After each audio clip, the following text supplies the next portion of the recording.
मित्रों, जय माता दी। गुरुजनों के चरणों में शीश को झुकाते हुए हम आपका मिश्रा ज्योतिष केंद्र में स्वागत करते हैं। हम आपको काशी हिंदू विश्वविद्यालय से प्रकाशित विश्व पंचांग के आधार पर सटीक जानकारी देंगे एवं शीघ्र सफलता दिलाने वाले चमत्कारी शुभ मुहूर्त की भी जानकारी देंगे।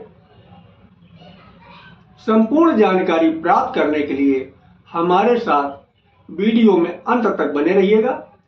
अभी तक आपने हमारा चैनल सब्सक्राइब नहीं किया है तो प्लीज वीडियो शुरू करने के पहले मिश्रा ज्योतिष केंद्र को सब्सक्राइब अवश्य कर लीजिएगा और बेल आइकन की घंटी बजा दीजिएगा, क्योंकि आपका एक सब्सक्राइब हमारे लिए महत्वपूर्ण है।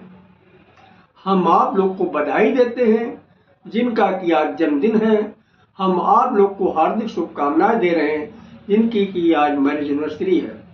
हम आप लोगों को यानी जो इस वीडियो को देख रहे हैं इनकी दिक्कत परेशानी दूर हो माता रानी से विनती करते हैं। 24 मार्च सोमवार 2025 आज का पंचांग श्री शुभ संवत 2081 शक संवत 1946 सूर्य उत्तरायण बसंत ऋतु चैत मास कृष्ण पक्ष दशमी तिथि रात्र में 12:29 तक रहेगी। तदुपरांत एकादशी तिथि आरंभ हो जाएगी। उत्तराषाढ़ नक्षत्र रात्र में 12:19 तक रहेंगे।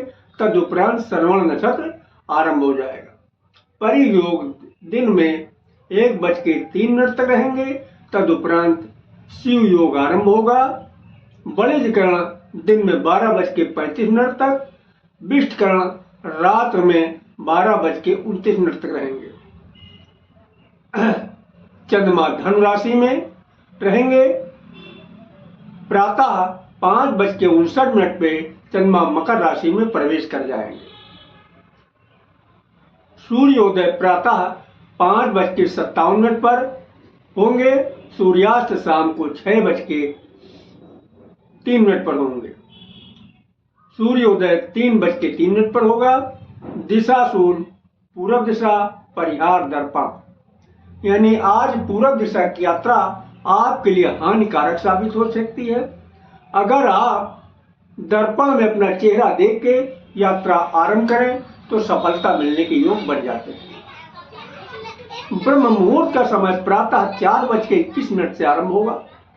अभिजीत मुहूर्त दिन में 11:36 से और 12:25 तक रहेगा। अभिजीत मुहूर्त एक शुभ मुहूर्त है। इसमें जो भी कार्य किए जाते हैं निश्चित तौर से सफलता मिलती है।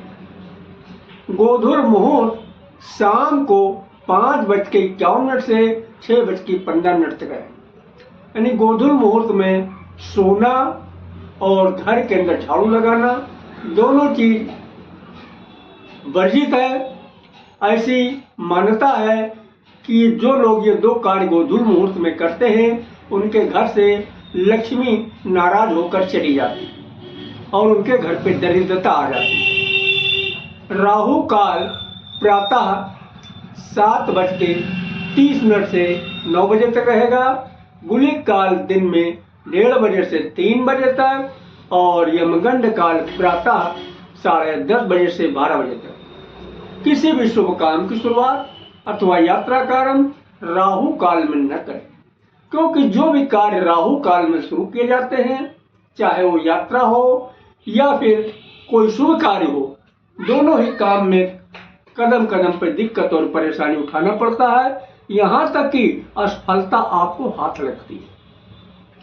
अगर कोई शुभ कार्य करना है तो आप जो है गुलिक काल में कार्य शुरू करें या फिर हमारे बताए गए शीघ्र सफलता दिलाने वाले शुभ मुहूर्त में कार्य करते हैं, चाहे वो कोई शुभ कार्य हो या यात्रा आरंभ करना, दोनों ही काम में निश्चित तौर पे आपको सफलता हासिल होती है। अब हम आपको शीघ्र सफलता दिलाने वाले चमत्कारी शुभ मुहूर्त की जानकारी दे रहे हैं। ध्यान दीजिएगा आप लोग। देखिए, दिन सोमवार की शुरुआत अमृत काल से हो रही, तो अमृत काल का बाल शुरू हो रहा 6 बजे से और 6:24 तक रहेगा। प्रत्येक कार्य के लिए शुभ समय है। युवा 6:24 से शुरू होकर 6:48 तक रहेगा। किसी भी कार्य के लिए शुभ अनुकूल समय है। प्रौढ़ 6:48 शुरू होके 7:12 तक चलेगा, किसी भी कार्य के लिए सामान्य शुभ समय है। वृद्ध 7:12 से शुरू होके 7:30 तक चलेगा, किसी भी कार्य के लिए साधारण अनुकूल समय है। आगे अमृत काल रिपीट किया। अमृत काल का बाल शुरू हो रहा 10:48 से 11:24 तक रहेगा, किसी भी कार्य के लिए शुभ समय है। युवा 11:24 से शुरू होके 12 बजे तक चलेगा, किसी भी कार्य के लिए शुभानुकूल समय है। प्रौढ़ 12 बजे से शुरू होके 12:36 तक चलेगा, किसी भी कार्य के लिए समान शुभ समय है। वृद्ध 12:36 से शुरू होके 1:12 तक चलेगा, किसी भी कार्य के लिए साधारण अनुकूल समय है। आगे फिर अमृत काल रिपीट किया। अमृत काल का बाल शुरू हो रहा 3:36 से 4 बजे तक चलेगा, प्रत्येक कार्य के लिए शुभ समय है। युवा 4 बजे से शुरू होके 4:24 तक चलेगा, किसी भी कार्य के लिए अनुकूल समय है। प्रौढ़ 4:24 से शुरू होके 4:48 तक चलेगा, किसी भी कार्य के लिए साधारण अनुकूल समय है। वृद्ध 4:48 से शुरू होके 5:12 तक चलेगा, किसी भी कार्य के लिए साधारण अनुकूल समय है। आगे अब रात का समय शुरू हो रहा है। अब हम रात के शुभ मुहूर्त की जानकारी दे रहे, ध्यान दीजिएगा। देखिए, रात की शुरुआत महेंद्र काल से हो रही है।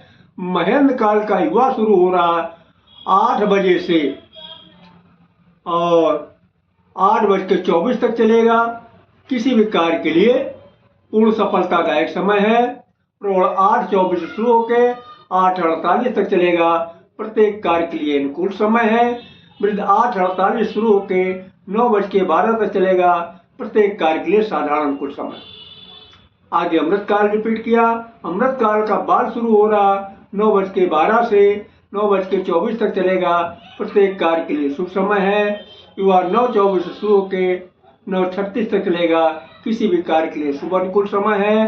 प्रौढ़ 9:36 से शुरू होकर 9:48 तक चलेगा, किसी भी कार्य के लिए समान शुभ समय है।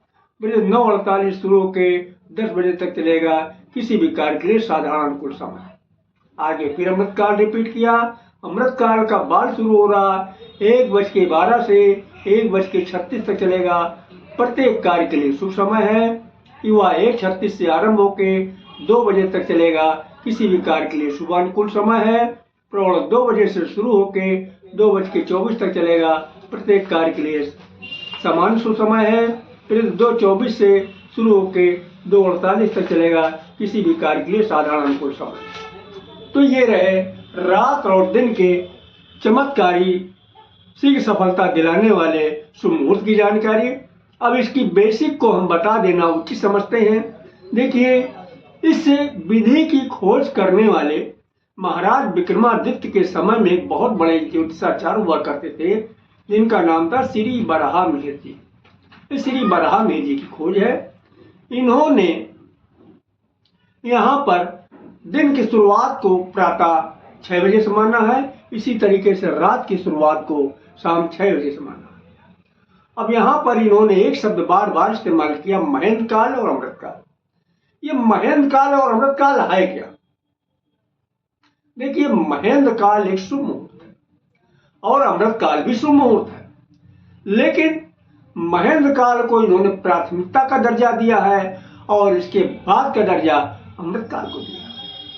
तो जहां तक संभव हो सके आप महेंद्र काल में किसी भी कार्य की शुरुआत करते हैं, चाहे वो यात्रा हो या कोई शुभ कार्य हो, तो निश्चित ही आप बहुत जल्द कामयाबी हासिल करेंगे। अब एक शब्द तो इन्होंने और इस्तेमाल किया है, वो भी कई बार इस्तेमाल किया है। वो क्या है? बाल, युवा, प्रौढ़, वृद्ध। ये क्या है? देखिए, इन्होंने समय को 4 भागों में बांट दिया। वो क्या है 4 भाग? बाल, युवा, प्रौढ़, वृद्ध। आपको आसानी समझ में आ जाए इसके लिए हम बहुत छोटा सा उदाहरण आपको दे रहे हैं। देखिए, जब आपने जन्म लिया तो आपका बचपना था, जब उम्र बढ़ी तो बचपना खत्म हो गया, अब आप हो गए युवा यानी जवान। जब और उम्र बढ़ी तो अब आप जवानी और बुढ़ापे के बीच में आकर फंस गए, यानी जवानी खत्म हो गई, आप अधेड़ हो गए। न जवान बचे न बूढ़े बचे, यानी अधेड़ हो गए। जब और उम्र बढ़ी तब आप जो है अब अधेड़ में नहीं बचे, अब आप हो गए बूढ़े। अब यहां पे इन्होंने बचपने को बाल के नाम से संबोधित किया, जवानी को युवा के नाम संबोधित किया, अधेड़ को प्रौढ़ के नाम संबोधित किया, बुढ़ापे को वृद्ध के नाम संबोधित किया। हम एक चीज जानना चाहते हैं आप लोगों से कि कौन ज्यादा ताकतवर होगा, बूढ़ा या बच्चा? आप लोगों ने सही कहा, ना बूढ़ा ताकतवर होगा ना बच्चा ताकतवर। ताकतवर होगा कौन? ताकतवर होगा युवा या फिर प्रौढ़। तो जहां तक संभव हो सके आप युवा या प्रौढ़ा में काम शुरू करते हैं तो निश्चित ही बहुत जल्दी ही आपको कामयाबी हासिल होगी। किन्हीं कारणवश अगर आपको युवा और प्रौढ़ा का समय नहीं मिल रहा है तो आप बाल और वृद्ध का भी इस्तेमाल कर सकते हैं, तब भी आप कामयाब होंगे। लेकिन भैया लेकिन लगा हुआ, थोड़ा देर में होंगे, क्योंकि बाल और वृद्ध अपनी क्षमता के अनुसार ही आपको सहयोग देंगे। अगर हमारे द्वारा दी गई जानकारी आपको अच्छी लगी तो आप जो है मिश्रा ज्योतिष के इनको सब्सक्राइब करें, लाइक करें और अपने इष्ट मित्रों में अधिक से अधिक शेयर करें। जय माता दी।